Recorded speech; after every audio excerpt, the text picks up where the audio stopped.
Hey, what is going on, everybody? After a week away, we're back, we're ready, we're good to go. I'm Noah Kravitz from Techno Buffalo. And I'm James Kendrick from ZDNet Mobile News. And I didn't go anywhere. You didn't go anywhere. It was all on me. I was on the road last week, so we took the week off. And you know what? There were a couple people out there who said, "Hey, what's up? We missed you. You coming back this week?" So Yeah, you know, I heard it too. that's So good people stuff. are looking That's for good it. stuff. Did you get the mass flood of gadgets over the past week or so that I Uh, made poor John deal with all on his own?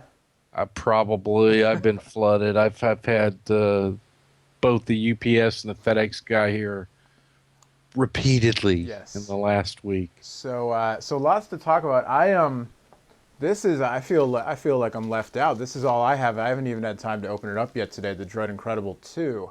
Um, Ah, you'll like it. what so there's that.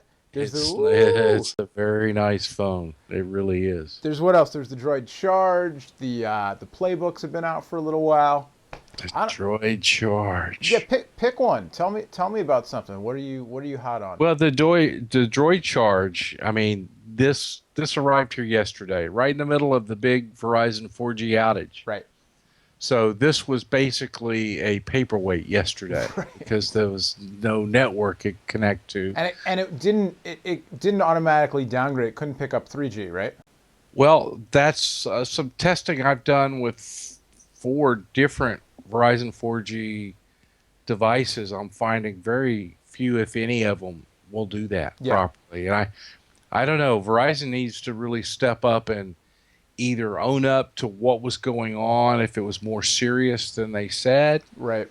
because nothing was downgrading reliably. Yeah, I had the same thing I was trying to use. I was at a conference all day yesterday. I was trying to use the 4G modem with my laptop, and it could not.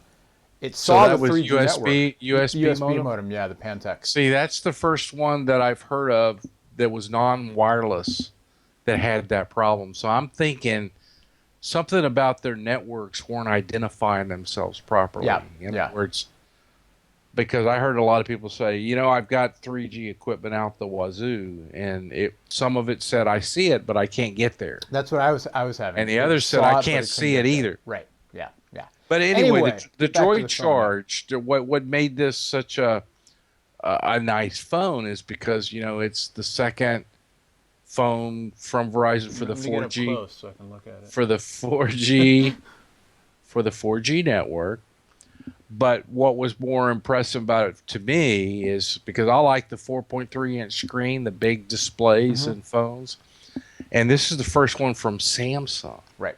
Right. and it's the Super AMOLED Plus display. Right. Okay. And I tell you, this is probably the best screen on any phone I've Yeah. ever seen, including the iPhone 4. I would believe it. I would believe it. I got to see the Galaxy S2 in Yeah. Spain, and I remember being really impressed with the display on that. I actually saw yesterday Samsung Mobile had a little stand at this App Nation conference I was at, and when I went by, they had an S2, but it wasn't charged. It was first thing in the morning, but they had the Galaxy players, the 4 and 5, and I was looking at the 5. And that one's not even the Super AMOLED Plus. It's just it's an LCD display. But even that, they're making some really nice displays. All their screens are nice, but this is the first Super AMOLED Plus display I've seen this big, 4.3 inch. Yeah. It's like brilliant. I mean, it's really awesome. And what I'm finding so far, I mean, I've only had it for about a day and a half now, is that the display doesn't hit the battery that hard. See, that's a big That's huge. Yeah. that's a big deal for somebody on it. And then of course the 4G we already know eats batteries for lunch. This one's actually doing pretty good in my testing so far today. So we'll just have to see. This phone is, some people don't like the Galaxy, the Samsung phones because they're plasticky. Right. They don't feel. Right. And granted, it doesn't feel anywhere near as solid as the Droid Incredible 2. But because of that plastic construction, it is much, much lighter, light, even yeah. than this smaller phone. Yep. Yep. So I'm not particularly hard on my phones. I mean, I don't run around bashing them in like Right. like Some Right. people, like my wife, for example, who can tear a phone up quicker than anybody I know. Yeah. But I'm impressed with this phone. Yeah. Yeah. This phone is sweet. Let me tell you. But it's expensive. You know, this one is Is that one 250? $299 with a 299. contract. Jeez. That's $100 more than any other smartphone with a contract. I'm not sure why that is. How much But memory is on it? This thing has got, well, that may have something to do with it the way it's Verizon is including a 32 gigabyte micro SD card installed. Okay. Okay, so that's iPhone double what everybody else has though. Right, and that's iPhone 32 gig pricing, right? 299. Yeah. So, and we should also point out this was actually supposed to go live or be released today. Right. Verizon has actually confirmed to me that they've delayed the launch of this. Yeah. And they won't admit it, but it's because the 4G network was down. Right. I mean, Yeah. Like I said yesterday, when the network was down, I couldn't even get 3G connection. So it's like, right. how are you going to sell somebody a $300 phone with a contract that won't connect to anything? You know, I can hear the AT&T iPhone jokes lining up in the back of my head already. But I'll tell you what, I was running this as a hotspot. That's the punchline, James. Make it in white. That's right. Should point out that Verizon did confirm to me also that when this does go live, that mobile hotspot is going to be free for a while, like it was on the Thunderbolt. Right. And so I actually use that because, I mean, 4G, as we know, we've talked about on past shows, is just an incredible bandwidth. When it's working, apparently. Well, yesterday was the only time it's not worked since they launched. Right. For me. I mean, I actually have a mobile hotspot of my own, and I use it all the time. And this is great. I was seeing 22 megabytes per second down and over 6 megabytes per second up. Wow, yeah. As a hotspot running other laptops. I mean, wow, that's just awesome. Do you happen to connect a BlackBerry Playbook to it over Tether? Yeah, actually. So what's your? I have not actually. John has our Playbook loaner. Amidst a ton of other tablets, I got the G Slate, and then I hit the road. And I FedExed him the G Slate, and he was just in tablet heaven last week. But What do you think of the Playbook? Well, I'll tell you, I didn't like it before it came at all. I thought this thing was probably the one of the biggest follies we were going to see in a long time. Right. But I have to admit, I'm really impressed with the hardware. I mean, RIM has made a solid piece of kit here. And I'm also very impressed with the user interface. Remember, we've talked on past show how critical that is on a tablet. Yep. And I think they've done a really good job fast. I mean, they borrowed some of the best parts of WebOS. They just now stole it. I mean, it's in here. And so, I mean, more power to them. I mean, makes the interface so good, I think. Right.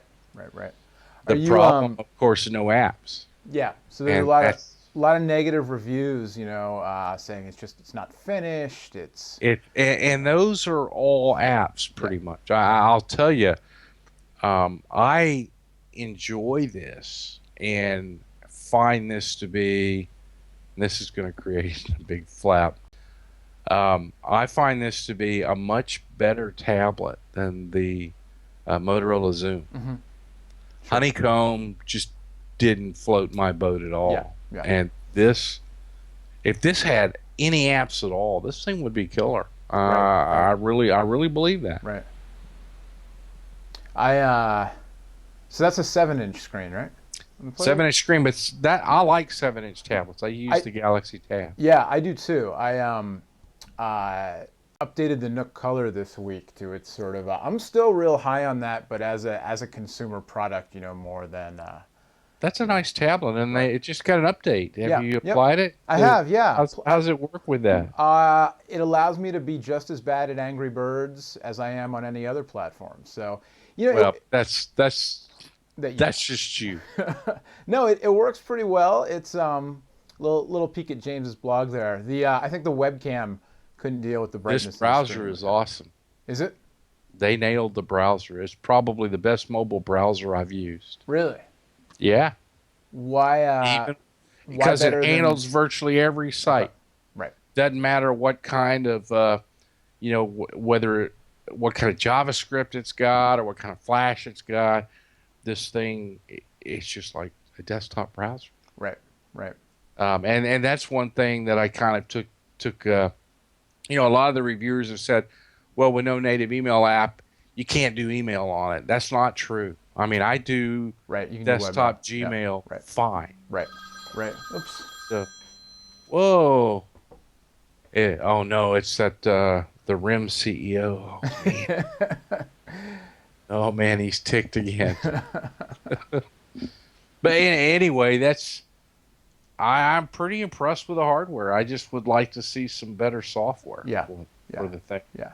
To answer real quick, the Nook Color update is, it's not, what I really like about it is the user interface is still very clean, very simple to use.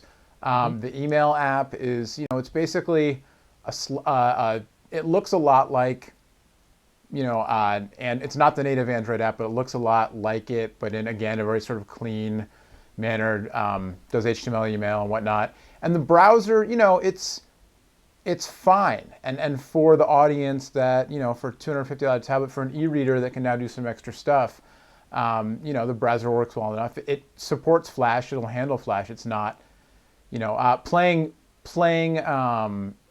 low bandwidth games at my friend Doug's website, perfect. Watching videos on ESPN.com, the ones that weren't optimized for mobile, look like stuttery slideshows, but that's kind of, that's not limited to just that device. But what I like about it, I actually really like that they are Barnes & Noble's App Store for Nook. You have to follow their guidelines to optimize the app for the device. I think that's very smart on their part. And the audience, the consumers looking at that tablet and people who have it are, not to generalize, but I don't think they're the kind of people who are going to even bat an eyelash thinking about what version of Android do I have, what are the specs of my device, can this support it or not. They just want things that are made. What custom ROM can I flash on it? Right, yeah. But I think you hit it very appropriately. It is an e-reader that does tablet stuff. Right. And that makes, I think it's very good at that. Yeah, no, I do too. And same, that 7-inch size I really like. Yeah. Well, I'm guessing it's about that time. Yeah, it's about that time. Running over already, but there you go.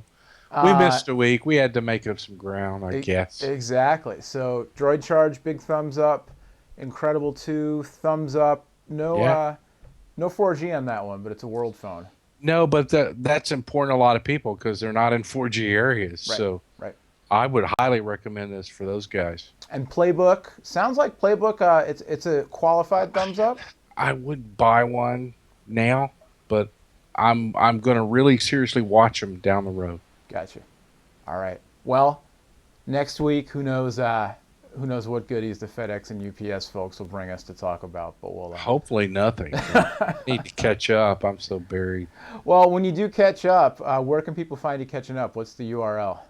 I'm at zdnet.com/blog/mobile-news. All right, ZDNet Mobile News. James Kendrick, always a pleasure in my week to take 10, 15 minutes out and just talk mobile tech with you. Yeah, it's a fun time. Same with you, Noah. All right, well, enjoy the rest of your week here. I hope you get caught up enough to enjoy the weekend in a day and a half down there in Texas. And we'll do it again next Thursday. All right, we'll see you. All right, see you, James. Bye-bye.